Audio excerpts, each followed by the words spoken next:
Kumusta mga kamayaman? Ako pa rin ang inyong kasama, kakwentuhan, katulong dito sa Hong Kong. Ating kilalanin ang isa sa mga domestic helper na nagbibigay pugay sa sports at nagbibigay inspirasyon para sa lahat. Siya si Agnes, isang ina, malapit na kaibigan. I am drawn to her energy with the sports that she has. She is the ambassador of Rugby for Good dito sa Hong Kong para sa mga domestic helpers. Agnes, tell us about ang iyong journey na bilang manggagawa dito sa Hong Kong. First time ko po kasing nag-abroad, first time ko nagpunta ng Hong Kong. So yung journey ko dito, aside sa nagkaroon ng magandang kabuluhan sa pagsali sa rugby, is yung challenge na nararanasan ko everyday sa mga amo. So yun. So hindi ko akalain na nandito ngayon sa Hong Kong na nagtatrabaho, nakikipag-communicate sa mga ibang lahi is hindi ako makapaniwala na nagagawa ko yung mga yun. Anong taon ka nagsimulang magtrabaho dito sa Hong Kong? 2016 ako nag-start dito. My first employer, I worked 4 years sa Kennedy Town, and then my previous employers, I worked them 5 years. Ano ang una mong naging amo? Local family. And Ilang the taon second, ka sa kanila? 4 years. Previous also is 5 years, them is also local family. Okay. So normally, ang mga baguhan, maraming adjustment na nangyayari kapag bagong salta dito sa Hong Kong. Nandyan ang homesickness, nandyan ang pagkain, malaking adjustment yan sa atin dahil alam mo naman, kanin is life. Dito, noodles. Paano ka nag-adjust mula sa 3 beses ang meal sa Pilipinas, meron pa tayong snacks in between. Paano ka nag-adjust doon? Nung pumunta ako dito, actually, meron kasi akong sister dito. So, alam ko na ganun yung sitwasyon na mangyayari sa akin. So, ang kagandahan lang sa nagiging employer ko is welcome naman kami sa food. So, hindi mahirap. So, parang I'm born in a wealthy family. Kaya kung harapin yung mga ganon na kahit walang kainin, kahit may kainin, kahit ano yung kainin, okay lang. So, ganon sa food. Pero yung para sa akin, parang mas nahirapan pa ako kasi parang hindi ko akalain na I can communicate them with English speaking. Yung English, okay. Yes. Doon. So, parang nung nag-a-apply kasi ako, sabi ko, kaya ko kaya? I can do. Kaya ko kaya makipag-Inglesan dito sa mga employer na to. So, doon ako medyo na-challenge sa pakikipag-communicate sila. Pero, okay naman. Naging okay naman ang pakikipag-communicate ko sila kasi sabi naman nila, hindi naman daw lahat ng English, ay, mga Chinese is marunong sa English. So, Hindi naman kailangang perfect. Yes, As long as nagkakaintindihan kayo ng Yes. iyong employer, yes or no, tango, sign language, Yep. okay na yan, mga kamayaman. Yes, true. Kasi meron na akong, I have a grandma, she don't know how to speak English, but we understand by lang. I know the feeling. Yeah, it's like that. So, nagtataka yung mga ibang kasama kong domestic helper dun sa bahay namin, how can I understand? Paano kami nagko-communicate nung grandma na yon? Kasi she's from China, so nagko-communicate kami kahit sa paggawa ng napakahirap. We know that making a soup is very different kasi ang daming ingredients, but nagkakaintindihan kami na ipinagtataka talaga ng employer ko noon at ng mga domestic helper na kasama namin doon sa kapatid niya. Parang stranger sa loob ng bahay. I-share mo sa ating mga manonood kung ano ang mga good values na ipinakita mo kung kaya't nakapagtagal ka ng 4 na taon. Una, patient. Okay. Sobra dapat maging pasensya ka, mahaba dapat yung pasensya mo. At pangalawa, goal. You have a goal. Kung bakit ka nandito, bakit ka pumunta dito, bakit ka naghahanap buhay dito, kailangan merong kang goal na kailangan mong tapusin yun. Kailangan mong maging mapasensya, ano man yung mga pinagdadaanan mo doon. Sa akin kasi parang, ang words ko kasi when I came here, when I apply, as long na hindi ako ginugutom, as long na hindi ako sinasaktan, kahit gaano kahirap ang trabaho, walang problema sa akin. Pagdating mo sa isang household na ikaw ay nag-iisa ka isang buong pamilya sila, how does it make you feel? Nagtatago ka ba? Takot ka ba? Hindi naman, kasi Hindi ka natakot? no, kasi since when I was kid, at age of 15 or 14, I was working in Manila. I'm So, sa away ibang to my tao ka family, yes. So sanay na ako na hindi lagi kasama yung pamilya ko. So kaya kayang-kaya kong lumayo. Kayang-kaya kong lumayo. Kayang-kaya So, yung- mong makibagay. Oo, kayang-kaya kong makibagay. So kayang-kaya kong ilugar yung sarili ko sa trabaho na ginusto ko. So okay lang. Yun lang talaga, parang dumating ang araw na homesick. Okay. Yes, na homesick ako. Nagkaroon ako ng yung sinasabi nila na once na first time mo nag-abroad, maho-homesick ka. Hindi ko naramdaman yon. Pero nung umuwi ako after 2 years, tapos bumalik ako, dun ko naramdaman na parang yung gusto ko nang bumalik ng Pilipinas, ayoko nang magtrabaho, ayoko nang kumilos, ayoko nang gumising. Gusto ko nang umuwi ng Pilipinas. Yun lang talaga. Iyak lang ako ng iyak lang ng iyak. Kasi dun ko 2 naramdaman years na yun, ha? Yes, after 2 years. After 2 years yun, dun ko naramdaman yung tinatawag nilang homesick. Yun. So, paano mo in-incorporate ang mga good values ng mga Filipino na family-oriented tayo eh? Paano mo dinala yon sa pamilya na pinagtrabahuhan mo? I treat them as a family. Yung mga anak nila as bilang mga anak ko. Ultimo hanggang paggising, hanggang pagtulog nila. Yes, I always put myself to them as a mother. Okay. Until now, I'm like that. Even the food that I prepare for them is I feel it that one, this is the food for my family. Yung bonding namin is parang pamilya mo lang, pero syempre not always lagi kayo nagbabanding. So pero yun yung ginagawa ko, yun yung pinapakita ko para parang hindi ka na homesick. Bilang isang Filipina na nagtatrabaho dito sa Hong Kong, may mga masasama tayong kwento ng iba na nakakaranas ng diskriminasyon. Ikaw ba sa iyong experience, nakaranas ka rin ba sa haba ng pagtatrabaho mo dito sa Hong Kong, nakaranas ka ba ng diskriminasyon? Di naman siguro sobrang worse, pero nakaka-experience ako nung mga tipong nasaging mo lang, galit na, mga ganun ba. Tapos, lalo na pag nilingon ka nila, alam nga nilang domestic helper ka, yung mga ganun lang, mga Parang simple nadidiri things, ka. yes, mga ganun, simple things lang na ganun. At least ganun lang. Hindi Yes, katulad ng hindi. iba na. Oo, hindi naman. So, good for you. Yes. Okay.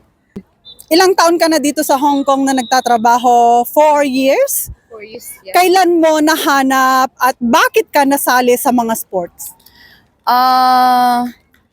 2018, alam ko na nakita ko ang recruitment ng rugby sa Facebook. So, rugby agad. Yes, that was 2018. That time is I was suffering homesick.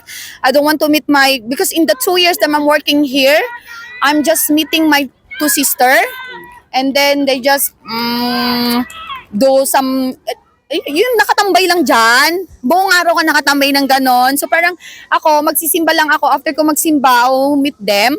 Tapos, nakatambay lang kami mag-araw. Parang, ganito na lang ba yung life natin? Parang ganon. So, ganon ako before ako umuwi ng Pilipinas for vacation. Tapos after ko umuwi ng vacation, yeah, I suffer as homesick. And grabing worse talaga. Wala nang ginawa kundi umiyak. So, nakita ko yung recruitment ng Eagles dati. Si Cas noon ang in charge doon. So Hi, nag-message ako. Cas. Yeah, hi, Very Cas. hardworking. Thank you. Cas is actually my Mentor. is not my mentor. Sobrang hanga ako diyan, sobrang talaga, tipong Siya din yung nakita kong una noon, kaya ako Yeah. sumunod. Si Sheena, si Cass, sila yung mga sinundan ko. yeah, siya talaga na-inspire ako sa kanya noon. Kaya yan. That's why I'm here. Sila Yeah. talaga yung mga nauna sa rugby. Yeah, So sila. kami, mga kami, bibe, kumbaga, mga anak-anak. Yes. So, hello Cass, Yeah. Sheena, yan sila. Yup, sila. So yun, nakita ko yung recruitment doon, tapos nag-join ako. Tapos, yun, doon nagumpisa yung journey ko sa rugby. Kasi, syempre, sobrang welcome ka, 'di ba? Ang dami kong nakilalang mga bagong friends nung nag-join ako doon. So, yun. Kasi wala naman akong actually friends eh. Parang doon lang ako sa mga kapatid ko. So, doon nagumpisa yung pagsali ko sa rugby. when you say homesickness, ako kasi pag naho-homesick ako, naiiyak na lang ako basta. Nalulugmok ako, hindi ako makatayo, nanghihina ako. Ganon din ba yung naranasan mo? Actually, nung na-homesick ako, parang kulang na lang uminom ako ng Ano yung mga damdaming nakapaloob sa homesickness na yon? depressed ka na, parang... Walang focus sa trabaho? Yes, depressed ka na, nandiyan na yung nade-depress ka, anxiety, lahat hindi ka na kinakabahan makatulog, oo.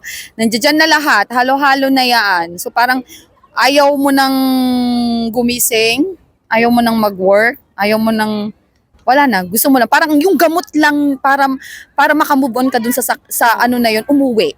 Yun lang talaga, umuwi lang. Pero kahit ganun yung naramdaman ko, naging matibay pa rin ako kasi hindi nakita ng mga employer ko na pinagdadaanan ko yun. Kasi ang alam ko parang pag iba, uwi na. Oo, Diba? terminate ka na. Uwi na. Kasi you came here para tulungan kami, hindi bigyan kami ng sakit ng ulo. So, remember po that, na pagka ang employer ay hindi pare-pareho, merong supportive, I'm one of the luckiest kasi supportive din yung amo ko. Oo, me too din. So, hindi humantong sa ganon. Hindi humantong sa ganon. So, yun na, yun. Naghanap ako ng malilibangan. Kaya nalampasan ko yung pagsubok na yun. Yun, sobrang memorable sa akin yun. Kasi sobrang grabe yung pinagdaanan ko doon talaga. Kaya, yun, naghanap lang ako ng malilibangan, yes. Kaya naka-move on ako sa pangyayari na yun. I just want to make a point na sa mga baguhan, hindi pare-pareho ang mga employer. Merong mga employer na pagdating mo dito, pinakitaan mo sila ng homesickness, nanlulumo ka, nangihina ka, umiiyak ka. Well, pack your things. May mga ganyan. Pero maswerte ka kung katulad ni Agnes, meron siyang supportive na naging amo na hindi siya pinauwi agad. Kasi let's face it, nagbayad sila ng mahal sa mga agencies, pinagkagastusan kanila, inantay kanila at talagang ang mga bahay dito o household sa Hong Kong ay kailangan ng katulong para sila ay efficiently makapagtrabaho. Support group, di ba may mga kapatid ka dito, ano yung mga ginawa nila para maramdaman mo na hindi ka nag-iisa? Laging yung nga, sinasabi nila sa akin na lumabas ka na lang para malibang, maghanap ng libangan. So yun nga, nung nakahanap ako ng libangan, which is the rugby, nawalan na ako ng time sa kanila to meet them. Pati yung isip mo nawala na rin sa Pinas. Oo, Okay. nawala na. Well and good. Yes. Imbitahan mo sila? Yeah, sa mga kapwa ko OFW dito sa Hong Kong, sa mga baguhan dito o kahit sa mga hindi baguhan, come and join us po sa rugby, sa community ng rugby ng mga domestic helper.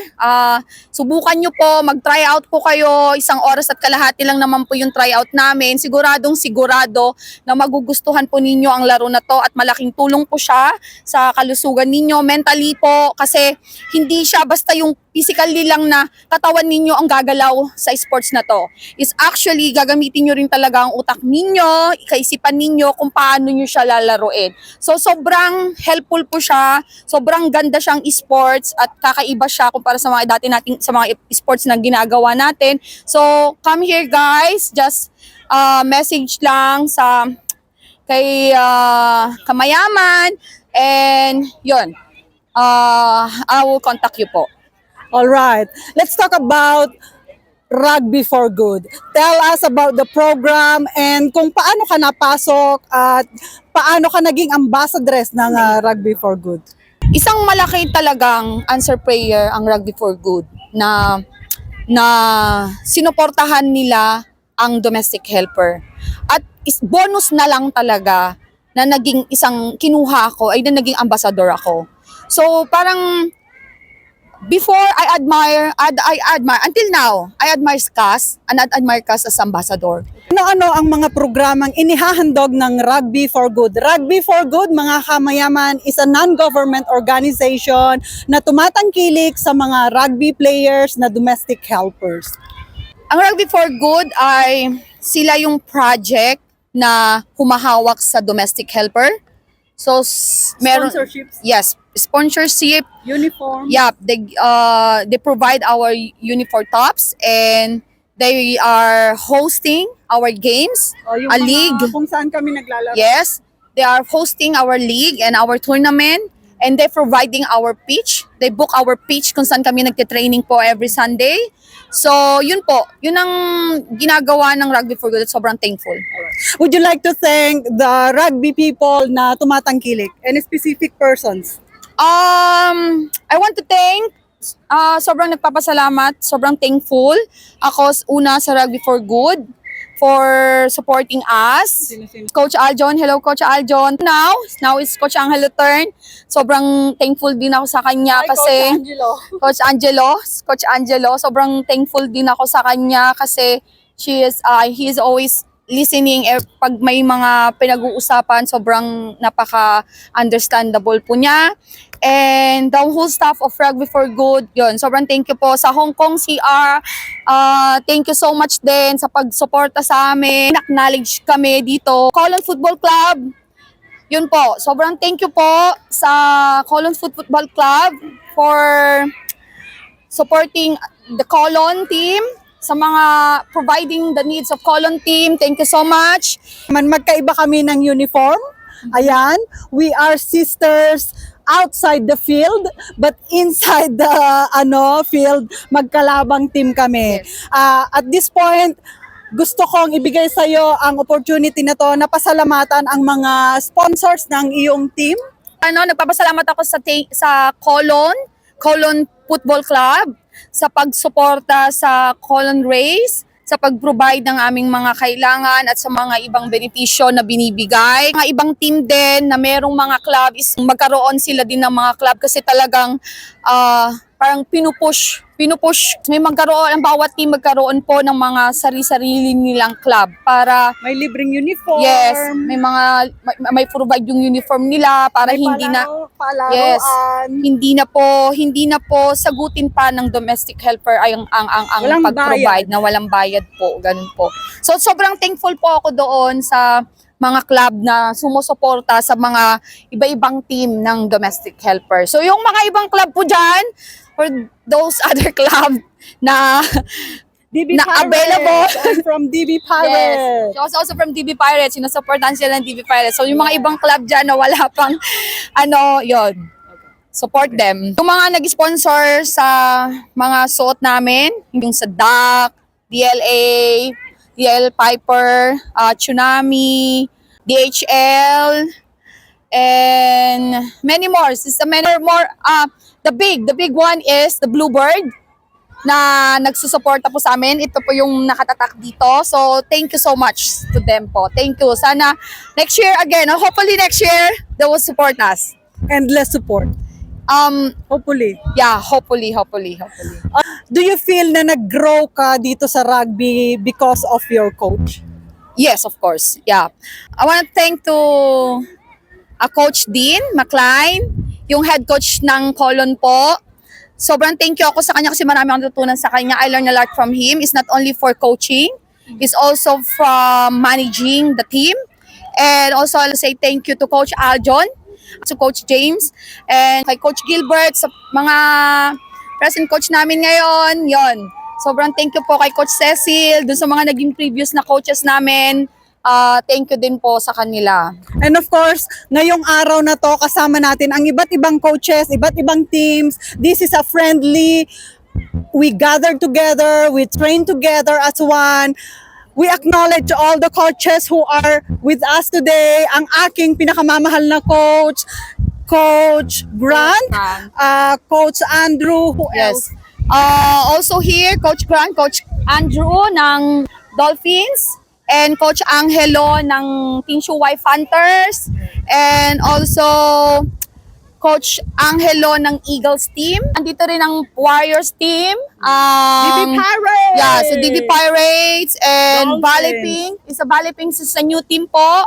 At meron pa kaming coming na new teams is Titans. So you can join to Titans, you can join to other of us. para ma-experience ninyo maging Ay- role player. I heard Saikong magbubukas din sila. Yes po. And they are recruiting. Kung ikaw ay taga Saikong, Boss Frednick daw, ang mga anak-anak mo dyan, tinatawagan natin, baka naman gusto nila ng mabilad sa araw. Ano ang may papayo mo sa mga domestic helpers na gustong magtrabaho dito sa Hong Kong? Unin ninyo yung pasensya nyo at goal ninyo. Sertehan lang sa amo at depende din sa inyo yun kung paano nyo ba dadalhin, paano nyo kakayanin, paano nyo iisipin yung mga nagastos ninyo sa pagpunta rito. So yung mga planong pumunta rito, yung mga gustong pumunta o yung mga nandito na, isa lang talaga, lagi nyong babaunin o sabihin ng mindset natin is pasensya at yung goal natin. Alright. Isa na namang kwento ng pakikipagsapalaran ng isang domestic helper dito sa Hong Kong. Kwento ng buhay ni Agnes. Ako pa rin ang inyong kasama, kakwentuhan, katulong dito sa Hong Kong, Maria. Masalama at mabuhay!